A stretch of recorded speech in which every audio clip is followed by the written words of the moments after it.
去年6月，新竹一间冷仔店着火，因为后生甲厝内底人起冤家，转去买汽油转来点火，害因老母、兄嫂、某囝有8个人拢过往。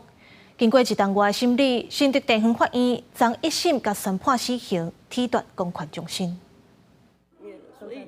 8位往生者，我们就有4位在里面，4位都是我们的最爱，我们的宝贝。受尽每一家真侪人，全拢是伫会中忍不住流目屎。涉嫌放火也是梅赛本人。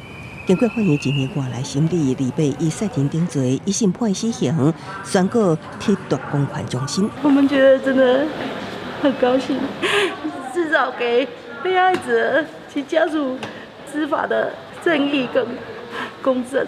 被告兄嫂也伫这场大火死亡，伊的母亲甘着目屎指控，请假事后无准问，搁较无摕到任何赔偿。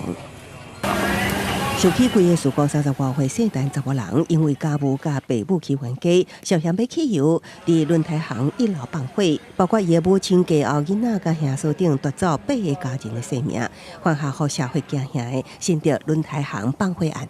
检方将人起诉，直接指出伊无教化可能，坚请判死刑。法院合议庭认定，伊的手段残忍，造成重大伤亡，犯下上严重的罪行，有剥夺被告性命、永久甲社会隔离的必要。如果量处无期徒刑或较轻的有期徒刑刑度，与被告的主客观犯罪情节的比例不相符合。我们一定是等到看到判决书之后，了解法院的判决理由之后，我们再来做后续的判断啦。对于判决结果，被告律师表示，等收到判决书了后，建议暂时袂上诉。记者综合报道。